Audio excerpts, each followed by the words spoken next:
Here, look, just on the point of NGOs coming into the House, I do feel that it's a very serious situation. I think it's something that should be addressed, and I think to whatever extent that this House can influence the CPP of the other House, it needs to be done. I mean, one wonders with the abolition of the Seanad on Friday, what's next? The abolition of protests on Kildare Street?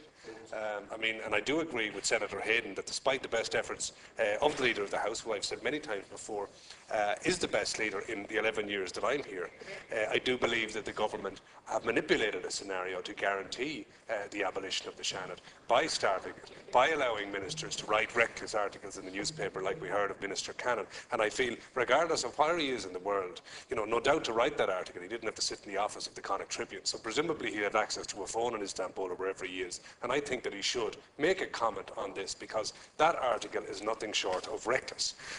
As one of the only two members of the Oireachtas Commission in this House, I haven't said this before, but I think it needs to be put on the record, and I'm sure Senator Whelan would agree with me.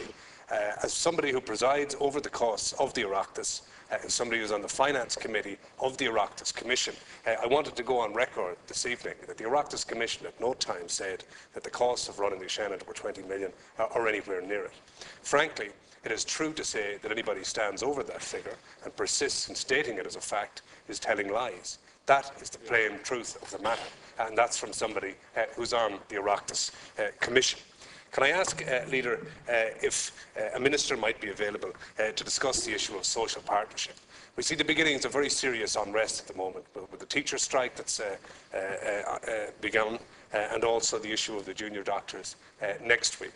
I think that social partnership in the past was a champion with which governments were allowed to lead Ireland to recovery in the 80s and indeed at other times in our history. I believe it's required now for whatever government is in place. So I would ask that ministers at these late stages would try and get people to sit around the table and try and find some middle ground, because I think it's in all our interest. Thank you.